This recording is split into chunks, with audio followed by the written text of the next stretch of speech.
Hello everyone! Kamusta kayong lahat mga kabugis? At una sa lahat, ito ang aking sobrang ganda white bougainvillea and yung ID niya is Cotabato White. Grabe ito mamulaklak dahil sobrang sipag kahit na konti lang yung kanyang mga dahon. And sobrang sipag nito at kahit na maliliit yung kanyang flowers niya pero sobrang dami naman. Ito naman si Golden Raw na isa sa mga masisipag na bougainvillea sa aking garden na kasama siya sa Chitra family. And legit siya na maganda guys and need nyong magkaroon nito sa garden nyo. And masipag din siya mag-flower, non-stop din at magical ang mga bracts niya. And yung tangkay nito ay pinkish and different siya sa ibang bugis. Ito naman si Wahid Red na ang tagal bago malagas ang bracts and si Cleopatra naman na ngayon pa lang naglabas ng mga flowers. Chitra India guys, sobrang ganda nito at as usual, magical ang kanya mga flowers dahil multicolored siya. And ito namang katabi niya ay si Singaporean Bat Pink na ang ganda na rin ng bracts. Mukhang maganda sila magsama nila Hot Romandawi and Kayata Magenta since same lang din sila ng style ng kanyang mga bracts. And by the way guys, ito palang mga bougainvillea na pinapakita ko now ay mga hanging bougainvillea. And yung next na ipapakita ko ay si Golden Picture na walang sawa kung maglabas ng kanyang mga flowers. Yung next naman na ipapakita ko ay si Mini Violet na sobrang sipag din kung mag-flower. Bawat sanga niya ay may bulaklak and same sila ni Golden Picture na hindi nauubusan ng kanyang mga flowers. Iyan ay ilan sa mga ipapakita ko ngayong araw. Kaya naman, hello everyone! Kamusta kayong lahat mga kabugis at kamusta ang mga bougainvillea plants nyo? It's Michael here and welcome back to my channel. It's already March and malapit nang matapos ang first quarter ng taong 2025. Sobrang bilis dumaan ng araw at ng buwan at sa bawat paglipas ng araw ay ganun din kabilis ang paglaki ng mga alaga kong bougainvillea. Kaya naman for today's episode ay ibabahagi ko ay ang mini tour ng aking mini bougainvillea garden. Kaya naman dyan lang kayo at panoorin nyo ang video na ito hanggang matapos. This is my main mini bougainvillea garden and so far so good kasi napaka-colorful ngayon ng garden. Una na dyan si Watermelon Kiss na hindi na natapos mag-bloom since last year. Sobrang sipag nito at hindi na siya malaki kasi hindi ko na nilipat sa mas malaking paso. And sobrang tagal na din nito sa akin at may separate video ako nito about 2 years ago. In this area, andito yung red boogie na ang tingkad ng pagka-red and I lost her ID, baka alam nyo guys. And andito din si variegated Batman na mas lalong gumaganda yung pagka-variegation ng dahon niya and non-stop ang pag-flowers. Golden Pedro Bambino naman ang seatmate ni Watermelon Kiss. And this area is more on green leaf bougainvillea and more on shade of pink to red yung kulay ng kanilang flowers. Tima Yellow naman ang isa sa masisipag sa Tima family and si Violet September naman na sobrang ganda niya at ang dami ko nitong na-propagate at hindi lang isa or dalawa, siguro mga 3, mga ganun. Itong next side ng bougainvillea patch is more on variegated leaves naman. And to name a few, sa mga varieties na andyan, si Forever Beautiful na SSB White, and yung pink patch na sobrang small, though may mas liliit pa na pink patch, ipapakita ko later on. And yung next naman is the variegated light pink mahara na bagay ang variegation ng kanyang leaves. And I chose na variegated leaves itong area na ito para to balance. And ito yung nasa gitna kasi yung both side ay green leaves.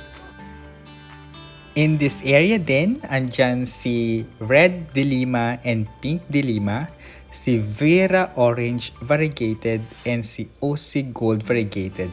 At meron din akong variegated variety ng bougainvillea na hindi ko assure yung kanyang ID.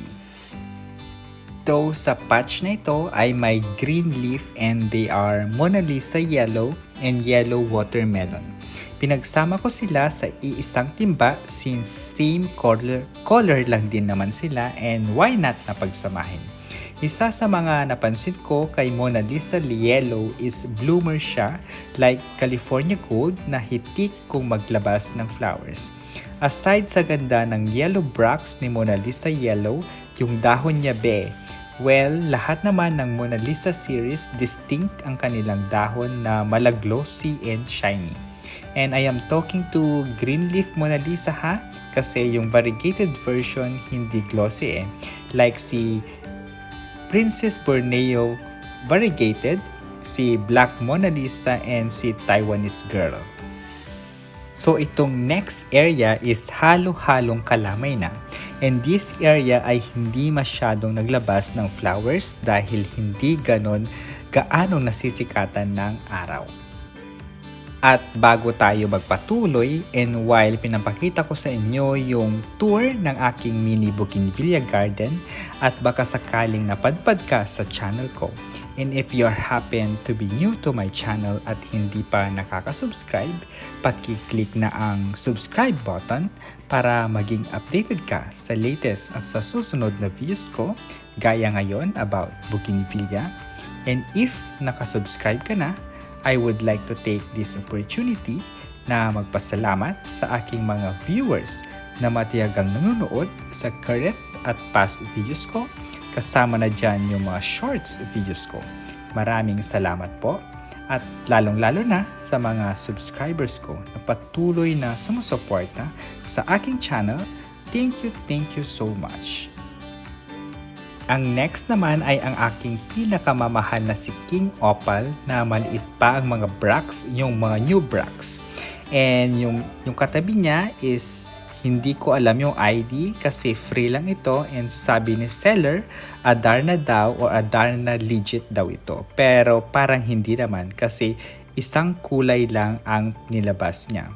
And sobrang ganda ng next na variety na ipapakita ko ay ito si Ruby Flame.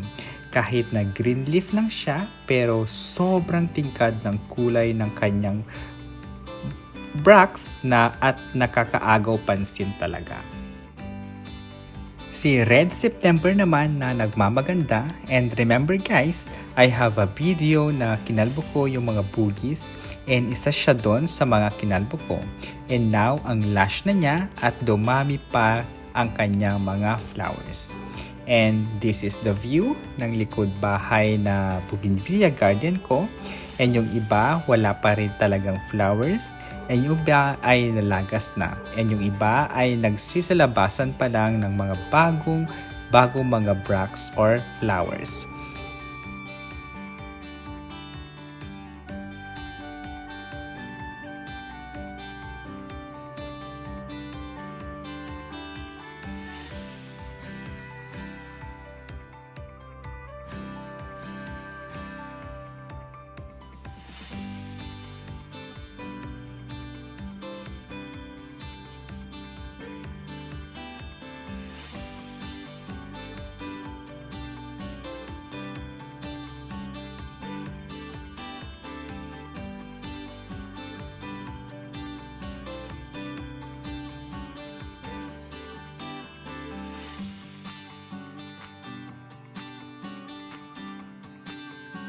Yung next side naman, ito yung side ng hanging boogies.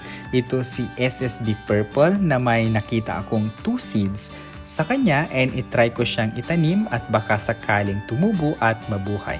Si Cherry Blossoms Mahara naman na kailangan ng linisan dahil sa old flowers, and si Kilisa naman na sobrang puti ng kanyang mga bracts or flowers, wala pa akong makita na pagka-magical ng kanyang bracts, and si Yellow Adarna naman na sobrang sipag kong mamulaklak. Tapos sa area naman na ito ay yung mga bago kong collection or mga dagdag sa aking collections na galing sa mga legit sellers. And hindi pa sila nareripat sa kanilang paso and madami-dami pang ireripat at pots na kakailanganin. And ito pa yung mga ireripat and more na ireripat. Ito naman si Pink Patch na sobrang liit. Ito yung sinasabi ko kanina or earlier sa video na ito.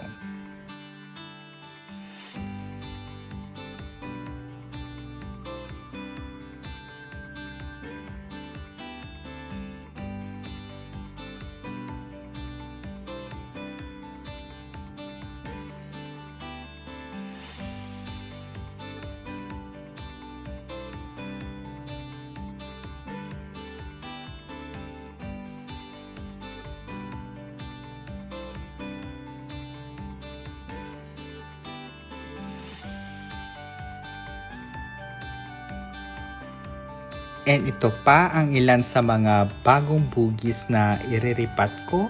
So, ang dami pa talagang kailangang iripat. Kaya madami-dami pa tayong mga time na gagawin. Kaya, yun guys. So, ayun lang guys for today's video. Thank you so much for watching. At makakaasa kayo na pagbubutihan ko pang gumawa ng mga relevant videos for Bougainvillea.